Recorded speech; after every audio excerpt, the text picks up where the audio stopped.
Hey guys, welcome into another episode of Fat Kid Certified Sports Entertainment. I am your host. I am the Fat Kid. I am Mike. We are here shortly after mine and Carol's exploration of the 2019 King of the Ring. We're here to talk about some Mount Rushmores. Idea that, like I told you guys, the Panda came up with. We started this project with the Marlins and the Rays. We're going into the LA teams, and to quote the great Tupac, California knows how to party. We're going to talk about the Dodgers. Los Angeles Angels of Anaheim. If you guys hear Frozen in the background, Jackson is still watching the movie while I record, so we'll see if Carol can mute that or not. We'll see. I'm not going to hold my breath. So, we're going to start with the Los Angeles Dodgers, a team that's been in the World Series the last 2 years, only to come up on the short end of the stick. We'll start with my honorable mentions. First off is Duke Snider, a Brooklyn Dodger mainstay for that organization. Snyder, Don Sutton is also an honorable mention, as is Oral Hershiser, and finally a name that may crack this list eventually depending on how long he stays in LA, and that is Clayton Kershaw. The big lefty also threw 6 innings last night in his matchup against, I believe it was the Blue Jays. Bo Bichette took him deep twice, so that was pretty fun. But without any further ado, we're going to get to the Mount Rushmore of the Los Angeles Dodgers. First off, a guy that doesn't need any introduction. He's the guy that broke the race barrier. It is Jackie Robinson. Jackie Robinson played 10 years for the Brooklyn Dodgers. He played in 1,382 games, had 1,518 hits, had 947 runs scored, 273 doubles. He had 54 triples and 137 home runs as a member of the Dodgers. He had 197 stolen bases, he hit 311, and had a 409 on base percentage. He was a 6-time All-Star, an MVP, and a Rookie of the Year. Based just off of stats, you have to put Jackie Robinson in the in the Mount Rushmore of the Los Angeles Dodgers. But what he did for the game of baseball makes it where if he's not a member of this Mount Rushmore, you're living under a rock. He's the only player in baseball history that has his number retired by every team. The only team that now there's no one that wears that number. It was Mariano Rivera was the last one to wear it. He is now retired. So there is no active player in Major League Baseball that wears the number 42. They do wear 42 on Jackie Robinson Day, which I think is absolutely awesome. I love that part, where everybody wears the number 42. So Jackie Robinson is the first entry of the Los Angeles Dodgers Mount Rushmore. Second, a guy, again, one of the greatest pitchers of all time, Sandy Koufax. Koufax finished his Dodger career in 12 seasons with 165 wins and 87 losses.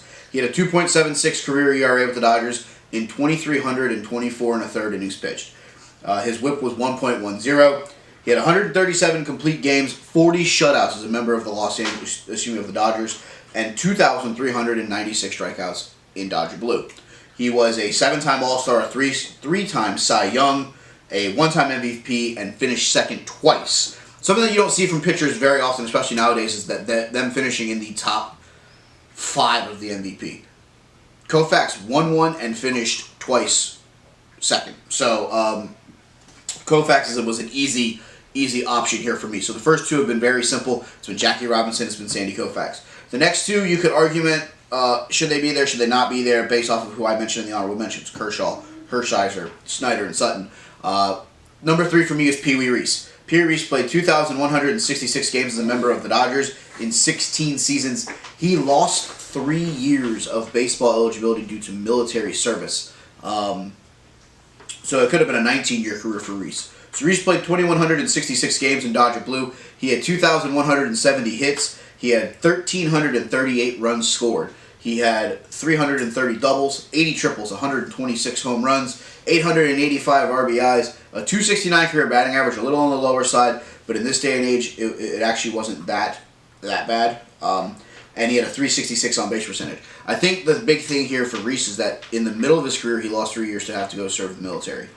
Something that happened to multiple players, including Ted Williams, who hit 406, the last guy to hit over 400 in Major League Baseball. So I think that's something that you have to tip your cap to, is that Pee Wee Reese did that, played 16 seasons and lost 3 seasons in the middle of his run.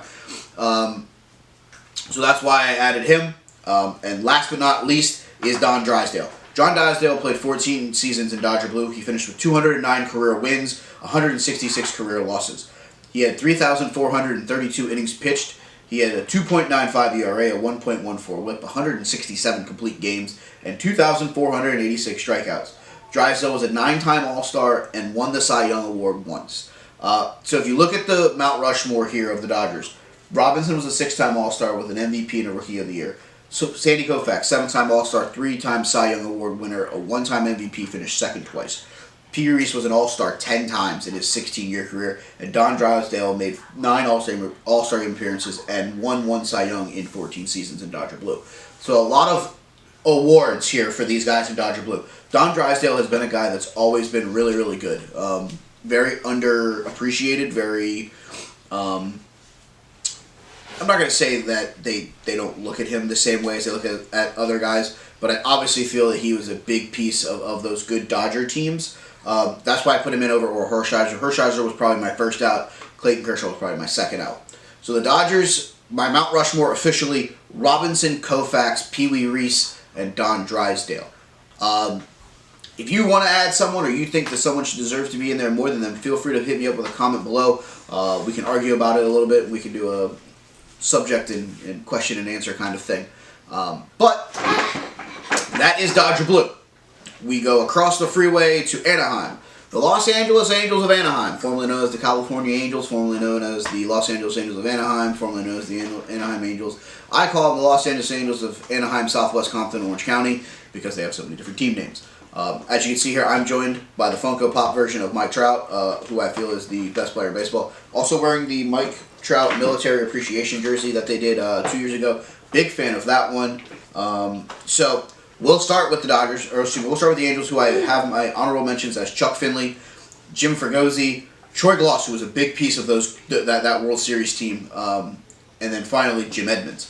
Very, very weird to leave Jim Edmonds off of my Angels list, but I feel like he did a lot of good things in St. Louis, and I feel like he's more known for his St. Louis run than his Anaheim run. So to start my Mount Rushmore for the Los Angeles Angels of Anaheim, it's Vladimir Guerrero. Vlad only played 6 seasons in LA, but he was the thing that kept Angel baseball going for a long time. In 846 games, Vlad had 1,034 hits. He had 544 runs scored, 194 doubles, 173 home runs, 616 RBIs. He hit 319 with a 381 on-base percentage. He was a 4-time All-Star, a 1-time MVP, finished in the top 3 other times, and was a 4-time Silver Slugger Award winner. So in 6 years in LA, Vlad was an absolute machine. And that's why I put Vladimir Guerrero in over Troy Glaus and Jim Edmonds. You can make the argument for either one of them, but I thought that Vlad deserved to be there because he really reinvented himself when he left Montreal and ended in LA. I love what Vlad did there, so it made me very easy to put Vlad in my Mount Rushmore of the LA Angels. Second up, a guy that should be in about 13 teams Mount Rushmore, it feels like, and that is Nolan Ryan. Nolan Ryan played 8 seasons in LA. He finished his career record there with 138 wins and 121 losses. Very weird that he only had 17 more wins than losses in LA. He pitched 2,181 in a third innings. His ERA was 3.07. WHIP was 1.29. He had 156 complete games, 40 shutouts, 2,416 strikeouts as a member of the Angels, and he had 4 no-hitters wearing the Angel colors. He was a 5-time All-Star. He finished in the top 3 of the Cy Young 3 times, but did not win a Cy Young award in LA. Nolan Ryan, the guy is like the legend of pitching. 4 no-hitters as a member of the Angels in 8 seasons. That's pretty damn impressive, not going to lie to you. So I feel like that one was a pretty easy addition here, even though his win-loss record may not show how good of a run he had in LA. Next up, he spent his entire 14-year career in LA. It's Tim Salmon. Salmon played 1,672 games as an Angel. He had 1,674 hits. He had 986 runs scored. He had 339 career doubles.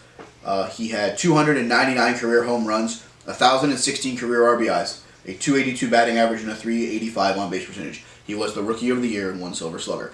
I added Tim Salmon to this list for a very specific reason. You don't see guys play their entire career with a franchise.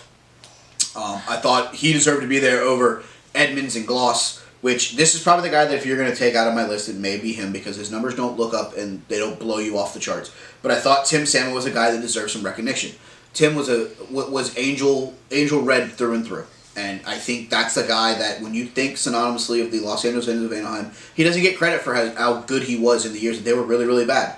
So I tip my cap to Tim Salmon. He didn't leave for free agency like he could have. He stayed there. He won a world title in Anaheim. So I'm very happy to announce that Tim Salmon is part of my Mount Rushmore for the LA Angels. Now, without any further ado, the last member of the Angels, Mount Rushmore. This one isn't hard, guys. He's all over the show. I'm wearing him. I introduced his Funko Pop. It is Mike Trout. Mike Trout is the best player in baseball currently going right now, and he's very easily put on this Mount Rushmore. Trout has played 9 seasons, all for the Angels, 1,171 games in Angel Red, 1,298 hits, 878 runs scored, 250 doubles. He had 276 home runs, 735 RBIs, 306 batting average, and a 418 on-base percentage. He is an 8-time All-Star, 2-time MVP. He has 4 second-place finishes and a Rookie of the Year trophy on his mantle. He is a 6-time Silver Slugger. These stats were also before I did this about a week ago. Trout has added numerous numbers to that record, to his career trajectory. So let's look at his new career line as a member of the Angels. Now that I just reeled off some things, we'll reel off the updated stats. Trout has played in 1,186 games. He has 894 runs scored, 1,314 hits. He has 251 doubles, 46 triples, 282 home runs. He just hit his career high 42nd home run yesterday in Game 1 of a doubleheader against the Rangers. He has 746 RBIs, 199 career stolen bases. His on-base percentage is .419, and his batting average for his career is .306. I think this one is really simple. I think he's the best player going. I think when it's all said and done, he will be the best player to wear an Angels uniform.